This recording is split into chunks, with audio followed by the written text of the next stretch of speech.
ಈ ಧರ್ಮಸ್ಥಳ ವಿಚಾರವನ್ನ ಗಿರೀಶ ನೀ ಹ್ಯಾಕಿಂಗೆ ನಮ್ಮ ಪ್ರಶ್ನೆ ಏನು ಅಂತಂದ್ರೆ, ಆಯ್ತಪ್ಪ ಗಿರೀಶ, ನಾನು ನಿನ್ಗೆ ಪ್ರಶ್ನೆ ಕೇಳಿ ಒಂದೆರಡು ಪೋಸ್ಟ್ ಹಾಕ್ರೆ ನಿಮ್ ಶಿಷ್ಯಂದ್ರ ಕೈಲಿ ಕಾಸು ಎಷ್ಟು ಬಂತು ಅಂತ ಕೇಳ್ತಿಲ್ಲ. ಯಾರಪ್ಪ ಕೊಟ್ಟವರು?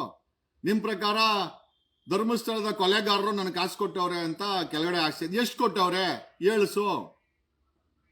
ಗಿರೀಶ, ನೀನು ಪೊಲೀಸ್ ಡಿಪಾರ್ಟ್ಮೆಂಟ್ ಬಿಟ್ಟಿದ್ಯಾ, ಆದ್ರೆ ಪೊಲೀಸ್ ಬುದ್ಧಿ ಬಿಟ್ಟಿಲ್ಲ. ಅದೇ ಸಮಸ್ಯೆ.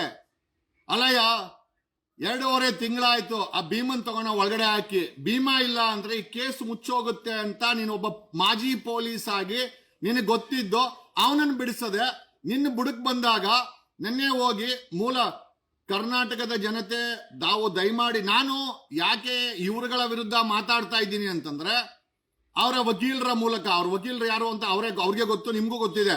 ಅವರ ವಕೀಲರ ಮುಖಾಂತರ ಹೈಕೋರ್ಟ್ ಅಲ್ಲಿ ಮೂಲ FIR ಯಾವುದು 39/2025 ಅದನ್ನ ಕ್ಲೋಸ್ ಮಾಡಿ ಅಂತ ಅಪ್ಲಿಕೇಶನ್ ಹಾಕಕ್ಕೆ ಇವ್ರಿಗೆ ಅಧಿಕಾರ ಏನಿದೆ? ಹಾಕಿಲ್ಲ. ನೆನ್ನೆ ರಿಪಬ್ಲಿಕ್ ಟಿವಿಗೆ ಬಾಲನ್ ಬಂದಿದ್ದಾರೆ ವಿತ್ ರೆಕಾರ್ಡ್ಸ್ ಬಾಲನ್ ಅವರು ಡಿಸ್ಕಷನ್ ಮಾಡಿದ್ದಾರೆ. ಅದನ್ನ ರಿಪಬ್ಲಿಕ್ ಟಿವಿನೂ ಪಬ್ಲಿಷ್ ಮಾಡುತ್ತೆ. ನನಗೆ ಬಾಲನ್ ಅಲ್ಲ ಇಂಪಾರ್ಟೆಂಟ್, ನನಗೆ ಗಿರೀಶ್ ಮಠಣ್ಣ ಅಲ್ಲ ಇಂಪಾರ್ಟೆಂಟ್, ಮಹೇಶ್ ತಿಮ್ರೋಡಿ ಅಲ್ಲ. ಬಟ್ ಧರ್ಮಸ್ಥಳದ ಹತ್ಯಾಕಾಂಡಕ್ಕೆ ನ್ಯಾಯ ಸಿಗಬೇಕು. 13 ವರ್ಷದಿಂದ ಜನ ನ್ಯಾಯ ಸಿಗುತ್ತೆ ಅಂತ ವೇಟ್ ಮಾಡ್ತಾ ಇದ್ರೆ ಎಲ್ಲಾ ಡಿವಿಯೇಷನ್ ನಿಮ್ ಬುಡಕ್ ಬಂದಾಗ ಹೈಕೋರ್ಟ್ಗೆ ಹೋಗ್ತೀರಾ. ಅದೇ 2.5 ತಿಂಗಳಿಂದ ಅವನನ್ನ ಬಿಡಿಸಕ್ ಯಾಕಾಗಿಲ್ಲ? ಶಿವಮೊಗ್ಗದ ಜೈಲಲ್ಲಿ ನಿಮ್ ಮೇಲೆ ಕಂಪ್ಲೇಂಟ್ ಕೊಟ್ಟವನೇ ಅವನು ನಿಮ್ ಮೇಲೆ ಕಂಪ್ಲೇಂಟ್ ಕೊಟ್ಟಿರೋದ್ರಿಂದ SIT ಅವರು ನಿಮ್ ಮೇಲೆ FIR ಮಾಡಿ ನಿಮಗ್ ನೋಟಿಸ್ ಕೊಟ್ಟು ಅದನ್ನೇ ನೀವು ಅರೆಸ್ಟ್ ಮಾಡಿದರೆ. ಇರ್ಲಿ ಗಿರೀಶ್ ಮಟ್ಟಣ್ಣ, ಪೊಲೀಸ್ ಡಿಪಾರ್ಟ್ಮೆಂಟ್ ಬಿಟ್ಟಿದ್ಯಾ. ಪೊಲೀಸ್ ಬುದ್ಧಿಯನ್ನ ಬಿಟ್ಟು ಸಾರ್ವಜನಿಕ ಹಿತಾಸಕ್ತಿಯಲ್ಲಿ ಇದನ್ನ ಮಾಡಿದ್ರೆ ತುಂಬಾ ಒಳ್ಳೆಯದು. ಇಲ್ಲ, we don't mind exposing you, ನಿನ್ನನ್ನೇ ಎಕ್ಸ್ಪೋಸ್ ಮಾಡಿ ನನಗೇನು ಆಗ್ಬೇಕಾಗಿಲ್ಲ. ಬಟ್ ಇದೇನಾದ್ರೂ ಅತಿರೇಕ ಇದನ್ನೇ ಮಾಡ್ಕೊಂಡು ಹೋದ್ರೆ I don't have any option, I will expose ಗಿರೀಶ. ನಿನ್ನ ಎಕ್ಸ್ಪೋಸ್ ಮಾಡ್ಬೇಕಾಗತ್ತೆ. ನಾನ್ ಯಾವ್ದು ಅಲ್ಲಯ್ಯ, ಅವನ್ ಯಾರೋ ಸುಬ್ಬಣ್ಣ ಅಂತ ಬಂದ, ನಿನ್ನ ಹತ್ರ ಡ್ರೈವರ್ ಆಗಿ ಕೆಲಸ ಮಾಡ್ತಾ ಇದ್ದಿದ್ದು. ನನಗೆ ಜಯಂತ್ ಬಂದಾಗೂ ವಿಡಿಯೋ ಮಾಡಾಕ್ದೆ. ಯಾಕೆ ಅಂತಂದ್ರೆ ನೆನ್ನೆ ನಮ್ಮ ಶ್ರೀ ನಿರ್ಮಲಾನಂದ ಸ್ವಾಮಿಗಳ ಫೋಟೋನ ನೀವು ಹಾಕಿದ್ದೀರಾ ಅಲ್ರೋ. ನೀವು ಹೋಗಿರೋದು 2023ರಲ್ಲಿ. ನೆನ್ನೆ ಯಾಕೆ ಸ್ವಾಮೀಜಿ ಫೋಟೋನ ಹಾಕ್ರಿ ಡಿಬೇಟ್ ಮಾಡಕ? ಇದ್ರ ತಲೆ ಯಾರು ಗೊತ್ತಾ ಗಿರೀಶ? ಇದೆಲ್ಲ ನಿಂತಲೇನೆ. ಸ್ವಾಮೀಜಿ ಫೋಟೋನ ನಿನ್ನೆ ವೈರಲ್ ಮಾಡಿ ನಿನ್ನ ಉದ್ದೇಶ ಏನು? ಗಿರೀಶ್ ಮಠಣ್ಣ ಏನ್ ಸ್ವಾಮೀಜಿ ಹೇಳ್ಕೊಟ್ಟಿದ್ರಾ? ಕಾಂಪ್ರಮೈಸ್ ಮಾಡ್ಕೊಳ್ಳಿ, ದುಡ್ಡು ಮಾಡ್ಕೊಳ್ಳಿ. ಪಾಪ ಆ ನಿರ್ಮಲಾನಂದ ಯಾರು ಹೋದ್ರು ಫೋಟೋ ತಗೊಳ್ಳಿ, ಊಟ ಮಾಡಿಸ್ತಾರೆ. ಅಲ್ಲಿ ಊಟ ಮಾಡಿ ಬಂದು ಸ್ವಾಮೀಜಿ ಫೋಟೋ ಹಿಡ್ಕೊಂಡ್ಬಂದು ಅದೇ ಸ್ವಾಮೀಜಿನ 3 ವರ್ಷ ಬಿಟ್ಟು ನಿಮ್ ಹುಡುಗರ ಕೈಯಲ್ಲಿ ವೈರಲ್ ಮಾಡಿಸ್ತೀಯಲ್ಲ. ಏನ್ ನೈತಿಕತೆ ಇದೆ ಗಿರೀಶ ನಿನಗೆ? ಏನ್ ನೈತಿಕತೆ ಇದೆ? ಆಯ್ತಪ್ಪ, ನಾನು ನಿನ್ ವಿರುದ್ಧ ಮಾತಾಡಿದಕ್ಕೆ ದುಡ್ಡು ತಗೊಂಡಿದ್ದೀನಿ. ಯಾರ ಹತ್ರ ತಗೊಂಡಿದ್ದೀನಿ? ಹಾಕೋ. ನೀನ್ ಡಾಕ್ಯುಮೆಂಟ್ ಹಾಕ್ಬೇಡ. ಇಂಥವ್ರ ಹತ್ರ ತಗೊಂಡಿದ್ದೀನಿ ಅಂತೇಳು. ಲೇ, 2010 51 IPS ಆಫೀಸರ್ ನೀನಿನ್ನ ಬಚ್ಚ ಪೊಲೀಸ್ ಸಬ್ ಇನ್ಸ್ಪೆಕ್ಟರ್ ನೀನು. ಅದು ಯಾವ್ದೋ ಉಸಿ ಬಾಂಬ್ ಬಿಟ್ಟು ಓಡ್ ಬಂದ ನೀನು. 51 IPS ಆಫೀಸರ್ ಅನ್ನ ಕರ್ನಾಟಕದಲ್ಲಿ ಬ್ಲಾಕ್ ಲಿಸ್ಟ್ ಮಾಡಿಸಿರೋ ನಾನು. I got them block listed. ನನ್ನ ಹೋರಾಟ ಒಂದೆರಡಲ್ಲ, ಧರ್ಮಸ್ಥಳ ನನ್ನ ಹೋರಾಟದ ಒಂದು ಭಾಗ. ನಾನು ದುಡ್ಡು ಮಾಡ್ಕೊಬೇಕಾಗಿಲ್ಲ. ಬೈ ಬರ್ತ್ ನಾವು ಜಮೀನ್ದಾರರು. ನಾನು ಬ್ರೀಫ್ ಕೇಸ್ ಗಳಿಕೊಂಡು ಜೀವನ ಮಾಡೋ ಬೇವರ್ಸಿ ಅಲ್ಲ. ನನಗಂತ ಗತಿ ಬಂದೂ ಇಲ್ಲ. ಯಾರನ್ನ ಕೊಟ್ಟಿದ್ರೆ, ಲೈ ನಿನ್ ಶಿಷ್ಯಂದ್ರಲ್ಲಿ ಆಗ್ತಾರಲ್ಲ ದುಡ್ಡು ಇಸ್ಕೊಂಡಿದ್ಯಾ ಅಂತ, ಯಾರ ಹತ್ರ ಇಸ್ಕೊಂಡಿದ್ದೀನಿ? ನನ್ ದಾಖಲೆನೇ ಬೇಡ. ಯಾರ ಹತ್ರ ಇಸ್ಕೊಂಡಿದ್ದೀನಿ ಅಂತ ಹಾಕು. ನಾನು ಈ ಹೋರಾಟನೇ ಬಿಟ್ಬಿಡ್ತೀನಿ. ನಾನು ಎಂಜಲ್ ತಿಂದು, ಪಕ್ಕದ ಮನೆ ಕಸ ತಿಂದು, ಪಕ್ಕದ ಮನೆ ಮಂಚದಲ್ಲಿ ಮಲ್ಕೊಂಡು ನನಗೆ ಜೀವನ ಮಾಡಕ್ ಅಭ್ಯಾಸ ಇಲ್ಲ. ಲೈ, ನೀನು ಏನೇನ್ ನಿಂದು ಇದೆ ಅದನ್ನ ಪೂರ್ತಿ ಎಲ್ಲ ಲಾಕ್ ಮಾಡಿದ್ದೀನಿ. ನಾನು ಎಕ್ಸ್ಪೋಸ್ ಮಾಡಿದ್ರೆ ನಿನ್ನ ಹೋರಾಟ ಅಲ್ಲ, ನಿನ್ನ ಜೀವನವೇ ನರಕ ಆಗ್ಬಿಡ್ತದೆ.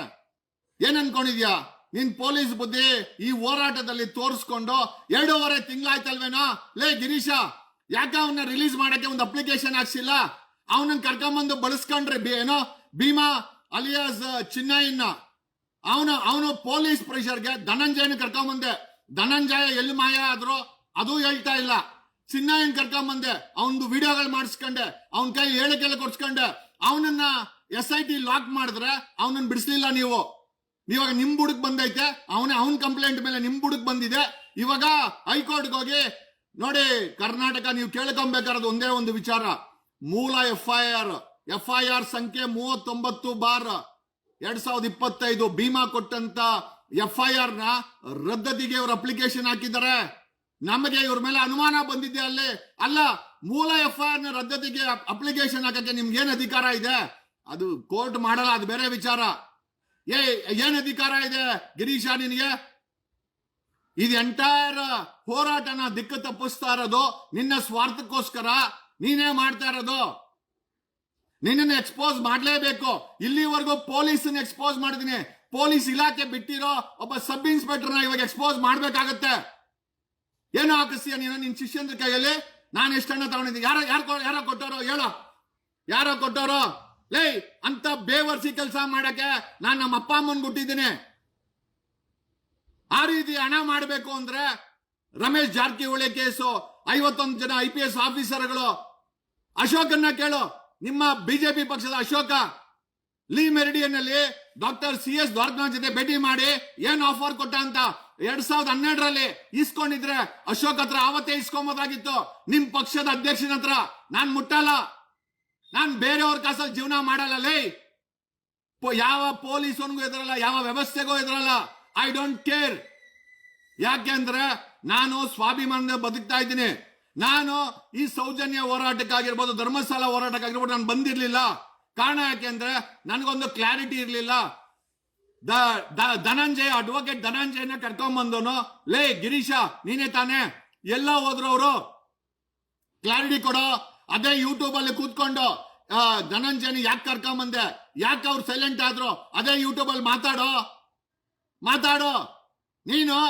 ನೀನು ಹೈಕೋರ್ಟ್ಗೆ ನಿಮ್ಮ ವಕೀಲರ ಮುಖಾಂತರ ಮೂಲ FIR ಏನೋ ನೀನು ಅಪ್ಲಿಕೇಶನ್ ಹಾಕಿಲ್ಲ ಅಂತೇಳು. ಆ ಅಪ್ಲಿಕೇಶನ್ ಕಾಪಿನ ನಾನು ಹಾಕ್ತೀನಿ. ಇವಾಗ ಯಾರ್ಯಾರನ್ನ ದಿಕ್ ತಪ್ಪಿಸ್ತೀಯ ನೀನು? ಯಾರ್ಯಾರನ್ನ ದಿಕ್ ತಪ್ಪಿಸ್ತೀಯ? ಎಲ್ಲೆಲ್ಲಿ ದಿಕ್ ತಪ್ಪಿಸ್ತೀಯ ನೀನು? ಆ ಸೌಜನ್ಯ ಹೋರಾಟಕ್ಕೆ, ಆ ಸೌಜನ್ಯ ಹೆಣ್ಣು ಮಗಳಿಗೆ SIT ಕೊಟ್ರೆ ಕ್ಲೋಸ್ ಆಗಿರೋ ಕೇಸನ್ನ ರಿಓಪನ್ ಮಾಡ್ತಾರ ಅವರು. ಅದಕ್ಕೆ ಅಪ್ಲಿಕೇಶನ್ ಹಾಕ್ಬೇಕಾರೋದು ಹೈಕೋರ್ಟ್ ಅಲ್ಲಿ, ಸುಪ್ರೀಂ ಕೋರ್ಟ್ ಅಲ್ಲಿ. ಸೌಜನ್ಯ ಪ್ರಕರಣನ ಯಾಕೆ ಹಾಕ್ಸಿಲ್ಲ ನೀನು? ಬೀದಿಲ್ ಕೂತ್ಕೊಂಡ್ರೆ ನ್ಯಾಯ ಸಿಗುತ್ತಾ? ಅಟ್ಲೀಸ್ಟ್ ಕೋರ್ಟ್ ಅಲ್ಲಿ ನಿನಗೆ ಪ್ರೊಟೆಕ್ಷನ್ಗೋಸ್ಕರ ನನ್ನ ಅಪ್ಲಿಕೇಶನ್ ಹಾಕ್ದೆ, ನಿನ್ಗೆ ಪ್ರೊಟೆಕ್ಷನ್ ಸಿಕ್ತು. ಸೌಜನ್ಯ ಪ್ರಕರಣನ ರಿಓಪನ್ ಮಾಡಕ್ಕೆ ಹೈಕೋರ್ಟ್ ಅಲ್ಲೋ ಸುಪ್ರೀಂ ಕೋರ್ಟ್ ಅಲ್ಲೋ ಅಪ್ಲಿಕೇಶನ್ ಹಾಕ್ಸ್ಬೇಕು ತಾನೆ?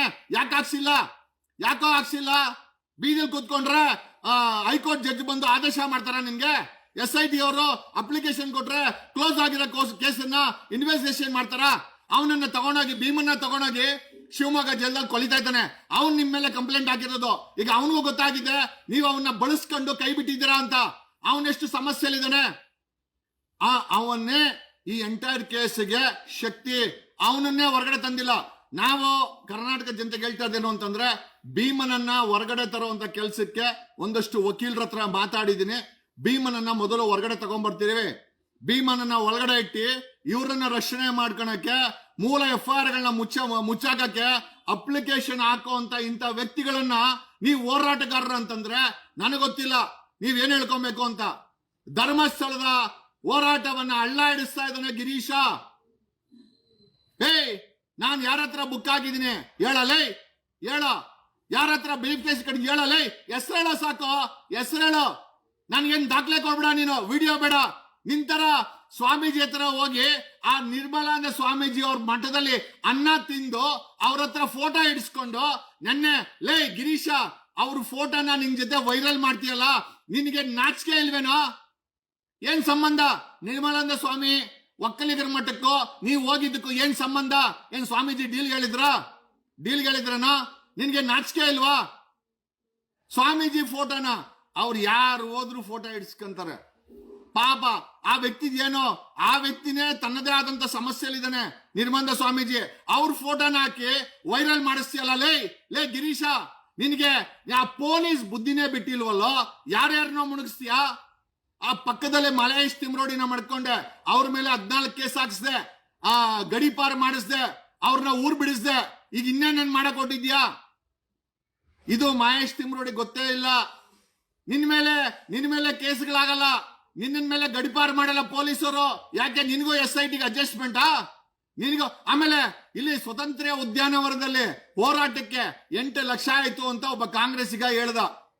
ಯಾರೋ ಡ್ಯಾಶ್ ಅವರು 8 ಲಕ್ಷ ಕೊಟ್ರು ಅಂತ.